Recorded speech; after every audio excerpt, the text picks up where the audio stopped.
I want to tell you something before the story starts. I don't tell it with anger. I don't tell it with satisfaction exactly, though I understand why people expect that.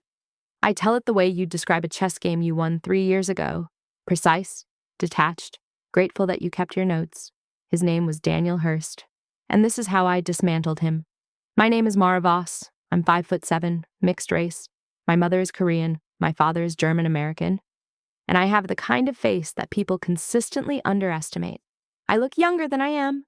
I look softer than I am.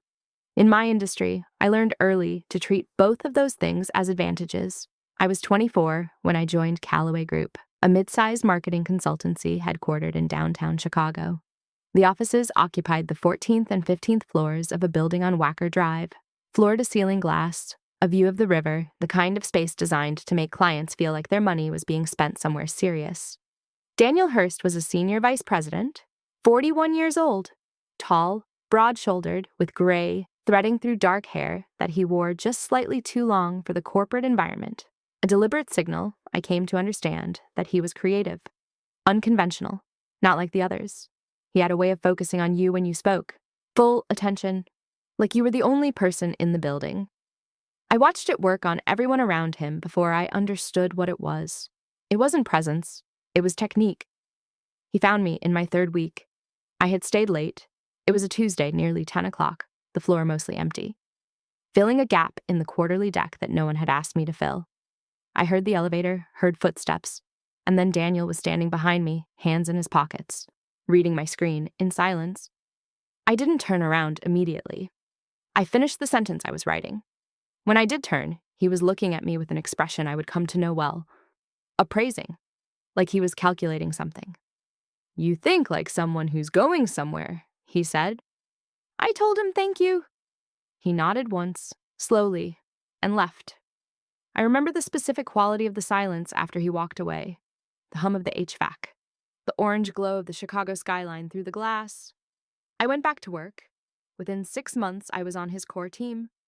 There were moments, I'll be straightforward about this, where the air between us had a charge to it. A meeting that ran long and ended with just the two of us at a conference table. His jacket off, both of us leaning over the same set of documents. The way he handed things to me directly instead of sliding them across the table. The way he remembered small details. What coffee I ordered. An offhand comment I'd made weeks earlier about a documentary I'd watched. Nothing happened. Nothing was ever said. But I was 25 and I noticed it. And I think he knew I noticed it. And I think he filed that away too. In the inventory of tools he was quietly collecting, that awareness was one of them. I want to be specific about what I built, because specificity matters here. The Anchor framework was a client retention methodology built around behavioral trigger data, patterns in how clients engaged with content, response latency, drop-off points, that most firms in our space were either ignoring or hadn't found a way to operationalize yet. The core insight was simple. Clients don't leave suddenly. They leave in a sequence, and if you map that sequence, you can interrupt it. I spent 8 months developing it. Nights, weekends, a whiteboard in my apartment covered in sticky notes that my roommate referred to as Mara's serial killer wall. I walked Daniel through every iteration. He gave notes, smart ones sometimes. He'd ask a question that reframed a section, and I'd spend 2 days rebuilding it. I thanked him for those questions. I incorporated his thinking. I was, in hindsight, training him. "Let's find the right moment to bring this to leadership," he told me. I believed him. So I waited. The right moment, it turned out, was Callaway's annual strategy summit, the highest visibility event on the company calendar. Board members, the firm's largest clients, the careers made at that summit stayed made. I was not invited. Daniel presented the Anchor framework himself. He called it the Hurst method. My colleague Priya texted me during the presentation. Just a photo, no caption. It was a slide deck. Clean design, Callaway blue and white. The methodology laid out across 8 slides in language I recognized because I had written it. His name in the footer. I was sitting at my desk on the 14th floor eating a sandwich. I put the sandwich down. I looked at the photo for a long time. Then I opened a new folder on my desktop, labeled it with that day's date, and began moving files into it. I made one mistake.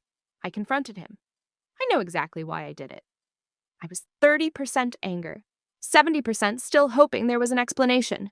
Some miscommunication I hadn't accounted for. Some version of events where Daniel Hurst was not exactly what the evidence said he was. There wasn't.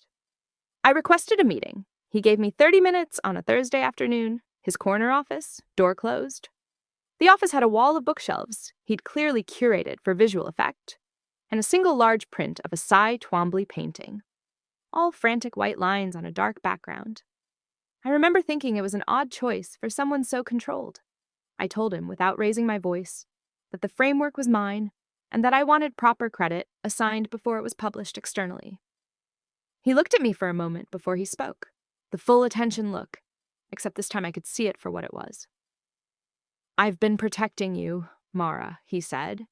He told me the presentation had faced internal criticism, that leadership had concerns about the methodology's scalability, that he had absorbed significant pushback on my behalf.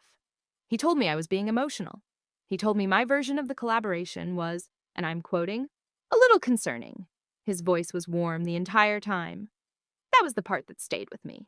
Not the words, the warmth. I stood up, thanked him for his time, and left. 3 weeks later, I was on a performance improvement plan. 8 weeks after that, I was terminated. Cultural misalignment, standard severance, a letter from HR that used the word "unfortunately" 4 times in 2 paragraphs. I was 29 years old. I drove home from that final HR meeting on a gray November afternoon, the kind of Chicago cold that comes in off the lake and doesn't apologize. I parallel parked in front of my apartment, turned the car off, and sat there for a while, watching people walk by.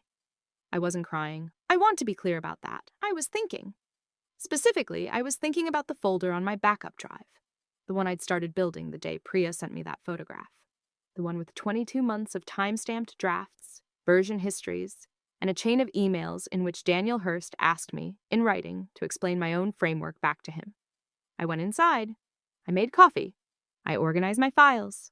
I spent the next 14 months doing 3 things: finding new work, consulting, contract projects, enough to keep myself solvent, quietly rebuilding my professional reputation in spaces Daniel couldn't reach, and waiting. He had made calls. In our industry, that matters. 2 firms that had shown interest in me went cold within weeks of my termination. I didn't waste energy being angry about it. I noted it. I added it to the folder. The waiting was not passive. The waiting was the strategy. The call came from a former colleague named James, still inside Callaway, who I had always trusted and who, I think, felt guilty about what had happened to me. He told me the firm was in final preparation for a major pitch, a national healthcare network called Meridian Health Partners, based in Indianapolis, the largest prospective account in Callaway's history. Daniel was leading it. The entire pitch was built around the Hurst method. I thanked James, told him I owed him dinner, and hung up. Then I sat very still for about 60 seconds. I drove to Indianapolis. I want to describe that drive because the details matter to me. It was a Tuesday in February, 4.5 hours in my 2019 Civic, a coffee from a gas station outside of Kankakee, and a podcast I don't remember playing in the background because I wasn't really listening. The sky was flat and white the entire way. Indiana in winter is a particular kind of nothing. Flat fields, bare trees, the horizon just slightly too far away. I had my laptop bag in the passenger seat, printed copies of key documents in a manila folder. The presentation I'd spent the previous weekend preparing, which was not a pitch and not a proposal. It was simply a record. Meridian Health Partners occupied a modern building on the north side of Indianapolis, not the glass and ambition architecture of a Chicago consultancy, but something quieter. Limestone facade, a lobby with actual plants, the live kind, and a receptionist who offered me water when I checked in. The woman I was meeting with was named Renata Solis, Director of Strategic Partnerships. She was in her early 50s, compact and precise, with reading glasses pushed up on her head and the manner of someone who had been lied to by consultants before and had simply decided to stop pretending otherwise. She gave me an hour. I used 45 minutes. I didn't ask her to kill the Callaway deal. I didn't ask for anything. I laid the documents on the conference table, the dated drafts, the email chains, the version histories, and I walked her through the timeline. Quietly, methodically, the way you'd explain anything that was simply, factually true. When I finished, she was quiet for a moment. She took her glasses off her head and held them in one hand. "How long did you develop this?" she asked. 22 months, I said. She nodded slowly. "And what do you want from this conversation?" Nothing, I said. I just thought you should have the full picture before you signed anything. She looked at me for a long moment. Then she thanked me, walked me to the elevator herself, and said she'd be in touch. I drove back to Chicago in the dark, stopped at the same gas station outside Kankakee, got another coffee. The sky had cleared by then. Stars over flat Indiana farmland, the highway mostly empty. I felt nothing in particular. That's how I knew it had gone well. Callaway Group lost the Meridian contract. The reason cited internally was a credibility concern identified during procurement review. I received 3 texts within 48 hours of the announcement. One from Priya, one from James, one from a former colleague I hadn't spoken to in over a year, which told me the news was traveling the way bad news does. Fast and wide. Daniel was removed from new business development. His title changed. His team was reassigned. The Hearst method was quietly pulled from all external-facing materials. He never contacted me. I didn't expect him to. 6 weeks later, Renata Solis called. Meridian was building an internal marketing function. They had budget. They needed a consulting partner who understood behavioral retention data and, she said, who she trusted to be straight with her. She asked if I was available. I told her I could make myself available. The engagement was structured as an 18-month contract. The value was just over 2.5 times my annual Callaway salary. I incorporated Voss Strategic the following month. My first hire was Priya. People ask me if I feel guilty. I don't. That's not coldness, it's clarity. I didn't fabricate anything. I didn't threaten anyone. I drove to Indianapolis with a folder of documents and told the truth to someone who deserved to have it. What happened to Daniel Hearst after that was the natural consequence of what Daniel Hearst had done. I just made sure the right person was looking in the right direction at the right time.